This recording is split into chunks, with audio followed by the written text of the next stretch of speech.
Bom dia, agradecemos a Deus por mais um domingo na Igreja do Encantado, começando com essa lição da Escola Dominical, que você seja abençoado durante esse dia, com todas as palavras e louvores ministrados neste dia e nessa manhã.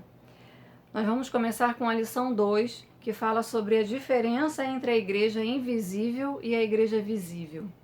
Um tema que quando eu peguei a lição para estudar foi especialmente profundo, porque muitas vezes já tratamos desse assunto tanto em família quanto na própria igreja, né, com o meu pai, onde ele falava que existe uma igreja invisível dentro dessa igreja que nós enxergamos, né, os templos de 4 paredes, né. Então é muito especial essa lição e que você seja realmente impactado por essa palavra nessa manhã. Antes da gente começar, eu gostaria que você separasse 4 textos da Palavra de Deus, que você abrisse aí sua Bíblia, pode dar pause aí nesse vídeo para abrir esses textos e ao longo da lição você vai acompanhando comigo. São os textos de 1 Pedro 2,5, Hebreus 10,25, Apocalipse 21,17 e 2 Timóteo 2,19. O primeiro texto de 1 Pedro 2,5, ele é o texto alvo da nossa lição, que diz assim: Vós também, como pedras vivas, sois edificados uma casa espiritual, um sacerdócio santo, para oferecer sacrifícios espirituais aceitáveis a Deus por Jesus Cristo. Então, logo nesse primeiro texto, nós já vemos, né, a existência de uma casa espiritual, que nós somos edificados, casa espiritual e sacerdócio santo, e somos para oferecer sacrifícios espirituais. Então, nós, corpo de Cristo, né, nós que somos salvos pelo Senhor Jesus, fazemos parte de uma igreja espiritual invisível, né? E antes de entrar propriamente dito na diferença entre a igreja invisível e a igreja visível, a lição ela nos traz algumas perguntas, né? Ela começa assim: você já ouviu falar do ecologista que amava a floresta, mas odiava as árvores? Ou do conferencista que ama as multidões, mas odeia a gente? Ou ainda sobre aquele que diz amar a humanidade, mas é insensível e indiferente às demandas de seus familiares e parentes mais próximos? Há muitos cristãos nesses tempos pós-modernos que declaram amar a Igreja Universal, invisível, o corpo de Cristo, ao mesmo tempo em que rejeitam a ideia de congregar e de fazer parte de uma comunidade de fé, onde se partilha a luz das Escrituras Sagradas, amor, fé e esperança, além de orações, histórias, dores, dramas, sorrisos, alegrias, perdas, conquistas, frustrações e decepções. Bom, ninguém pode pretender amar a humanidade, mas ignorar os problemas da sua própria casa, da sua própria família, né? Dizer que ama todo mundo, mas odeia estar perto de gente, né? Isso é impossível. Assim como ninguém pode dizer que faz parte da igreja universal, mas desprezar a igreja local. Nós temos aí os desigrejados, né? Que é até o tema da nossa revista da Escola Dominical, que eles dizem que amam o corpo de Cristo, eles são cristãos, mas eles odeiam a ideia de uma igreja institucional, né? Institucionalizada, onde existem as pessoas e essa ideia de congregação, né? A igreja local ela é a expressão diminuta e temporal da igreja invisível. Uma não existe sem a outra. Então, nós não podemos deixar de congregar-nos. Existe um versículo, né, que fala assim. Então vamos lá abrir em Hebreus 10, 25, que foi o segundo texto que eu separei para os irmãos, que diz assim: Não deixemos de congregar-nos como é costume de alguns. Antes façamos admoestações, e tanto mais quanto vedes que o dia se aproxima. Existe uma outra versão, né, que fala dessa parte de admoestações como encorajamento. Não deixe de encorajar os seus irmãos, tanto mais quanto vedes que o dia se aproxima. Então nós precisamos de pessoas, né, que confiam no mesmo Deus, de pessoas, né, que proferem a mesma fé. Precisamos de pessoas nos encorajando, né? Quanto mais o dia se aproxima, quanto mais temos momentos de aflições neste mundo, né? No mundo passareis por aflições, mas tende bom ânimo. Então nós temos que encorajar os nossos irmãos, e isso também é função da igreja, né? Essa comunhão, esse encorajamento entre os irmãos. Então, antes de refletirmos mais sobre esses aspectos, né, vamos ver o que a lição nos traz sobre a diferença entre a igreja visível e invisível. A igreja invisível, vamos começar a falar sobre ela, é a comunidade dos salvos, são os verdadeiros cristãos, que se converteram, nasceram de novo, né, por meio de Jesus Cristo, e é aquela igreja que estará para sempre com o Senhor. Né? É a igreja da eternidade, a igreja perfeita que estará com o Senhor, louvando e adorando ao Senhor para sempre na eternidade. Né? Somente Deus conhece quem faz parte dessa igreja. Os seus nomes estão escritos no livro da vida. Eu e você não temos como saber quem é a verdadeira igreja, né? Quem são os membros dessa igreja invisível. Nós conhecemos os membros da igreja instituição, né? Da igreja visível. Isso nós podemos ver os membros dessa igreja. Porém, dentro de uma igreja visível, existem pessoas salvas e pessoas não salvas. E essas pessoas que fazem parte da verdadeira igreja, somente Deus conhece. É a igreja como Deus a vê, né? É a igreja que realmente o Senhor que conhece, porque o nome de cada um está escrito no livro da vida. E aí a gente chega no terceiro texto que foi separado aí para a gente ler, que é o de Apocalipse 21:17, que diz assim: nela jamais entrará algo impuro, nem ninguém que pratique o que é vergonhoso ou enganoso, mas unicamente aqueles cujos nomes estão escritos no livro da vida do Cordeiro. Um teólogo batista, e meu pai também falava sobre isso, ele dizia que igreja invisível é a igreja como Deus a vê. É exatamente a igreja que o Senhor Deus, olhando a humanidade, ele consegue enxergar. Eu e você não temos como fazer isso, né? Porque numa igreja existem vasos de honra e vasos de desonra. Em todos os lugares, em todas as casas, existem, né, vasos de honra e vasos de desonra. E nós não somos capazes de discernir, né? É o Senhor que tem o nítido olhar sobre a igreja invisível. Né? Nós só teremos esse olhar da igreja invisível quando estivermos lá com o Senhor, todos nós adorando em perfeita comunhão.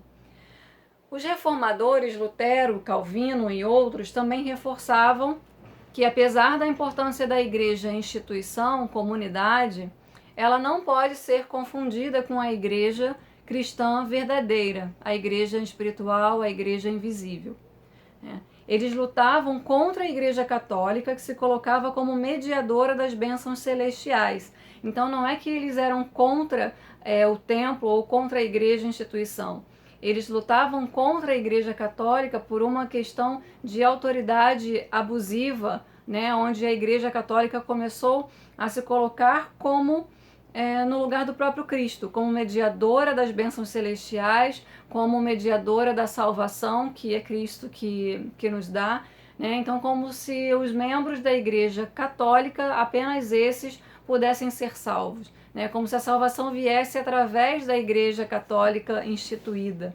Né? E nós sabemos que a salvação ela vem por intermédio de Jesus Cristo, e não apenas por instituições, por alguém fazer parte de uma instituição. Porém, onde havia a pregação do Evangelho, havia também a constituição de uma igreja. Né? Havia uma igreja organizada, oferecendo aos crentes lugar para oração, leitura da palavra, edificação mútua. E isso a gente só pode ter, né, esse tipo de doutrina, enfim, esse tipo de atividades numa igreja instituída, uma igreja visível, que é a igreja que a gente vai falar agora. Né? A igreja visível, ela é a expressão local e concreta da igreja invisível. Os crentes alcançados pela graça desejam naturalmente crescer espiritualmente por meio das práticas devocionais. Que práticas devocionais são essas possíveis através de uma igreja organizada? Né? O ministério de louvor, a adoração, a audição da palavra, a comunhão com os irmãos e o serviço. Numa igreja local, né, nós podemos observar os crentes servindo a Deus e aos irmãos. né? É importante a prática do serviço, isso é bíblico, a gente enxerga na Bíblia essas práticas cristãs, né? Na comunidade cristã, na igreja, nas igrejas instituídas, né? E que estão disponíveis sempre numa igreja local. Mas essa igreja visível também é uma igreja que tem problemas. Vamos abrir aí em 2 Timóteo 2, 19, e eu vou ler de 19 a 21. Diz assim o texto: Entretanto, o firme fundamento de Deus permanece inabalável e selado com esta inscrição: O Senhor conhece quem lhe pertence. E afaste-se da iniquidade todo aquele que confessa o nome do Senhor. Numa grande casa há vasos não apenas de ouro e prata, mas também de madeira e barro, alguns para fins honrosos, outros para fins desonrosos. Se alguém se purificar dessas coisas, será vaso para honra, santificado, útil para o Senhor e preparado para toda boa obra. Olha que coisa interessante, né? Que nós já tínhamos falado nessa manhã. Que numa casa há vasos para fins honrosos, outros para fins desonrosos. Se alguém se purificar dessas coisas, será vaso de honra, santificado e útil para o Senhor e preparado para toda boa obra. Porém, não é possível que eu e você, né, saibamos reconhecer, né, quem são os vasos de honra, quem são os vasos de desonra. Então existe sim, né, na nossa casa, na nossa igreja, pessoas que estão ali para nos destruir e pessoas para fazer o mal. Existe também o mal, né, em nosso meio. Existe o trigo e o joio, né, e nós estamos ali precisando reconhecer, né, os santos, reconhecer uma igreja invisível dentro da visível que pode ser problemática, mas é extremamente necessária para a sua vida, para o crescimento espiritual, né, e para que nós tenhamos uma postura de amor na prática daquilo que Cristo nos ensinou. É extremamente importante a comunhão entre os irmãos e a nossa postura frente às dificuldades presentes numa comunidade social. Nós temos que fugir, né, dessas coisas e nos purificar para que sejamos úteis para o Senhor e preparados para toda boa obra. Então a igreja visível também tem problemas, né? No Novo Testamento, os cristãos, eles se reuniam em casas, faziam cultos em casas. E os desigrejados também usam, né, essa prática como desculpa para as suas alegações, que eles podem, né, se reunir, fazer cultos apenas em casa, né? Mas isso não era uma decisão teológica, nem rejeição aos templos. Os que se reuniam de casa em casa era para a prática da comunhão e também havia a realidade da distância dos templos, né? À medida que o evangelho ia avançando, os novos crentes precisavam se reunir e na ausência de templos instituídos, né, eles se reuniam temporariamente nas residências dos cristãos e em locais também onde o evangelho, onde os crentes eram perseguidos. Então eles precisavam se esconder em algumas residências e por isso não ficavam à mostra em templos instituídos. Mas isso era num período, né, e não havia ali a rejeição do templo. Eles sabiam da importância da igreja, organização, tanto que eles criavam comunidades cristãs, né, porque não necessariamente você precisa ter um templo construído para se ter uma igreja constituída, né. Então não há problemas nesses cultos que nós fazemos nas nossas casas, né, mas há a necessidade sim de nos congregarmos, né. Vemos na história a prática dos cultos em casa, também pelos luteranos e até a nossa própria igreja, né, com a constituição das células que nós temos em casas, mas essas experiências são para completar a comunhão cristã vivida aos domingos no templo. Não são motivadas por espírito de divisão. A célula sempre deve doutrinar corretamente e levar o crente à prática de se congregar no templo. A revista, ela nos traz uma frase verdadeira e impactante. É fácil amar a igreja invisível, ela não tem cara, não traz problemas, não telefona de madrugada pedindo ajuda, difícil é amar gente complicada. E eu vou te dizer como eu aprendi isso nesses anos como família pastoral, né? Porque é uma bênção a gente conviver, né, com o ministério pastoral, viver esse tempo todo, né, tendo a disponibilidade de aprender e crescer espiritualmente numa igreja, mas nós também vemos as dificuldades do ministério.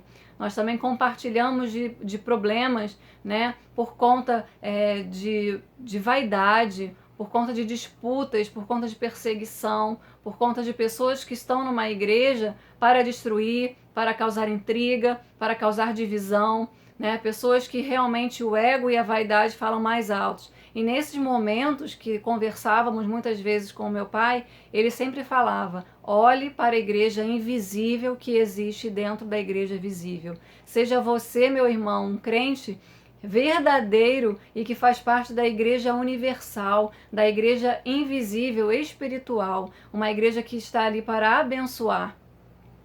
É difícil, mas é bíblico. É difícil, né, nos congregarmos, mas é bíblico. Como amar a Jesus se você não amar o seu irmão? Amemos a igreja de Cristo, a invisível e a visível também. Sejamos abençoados nessa manhã.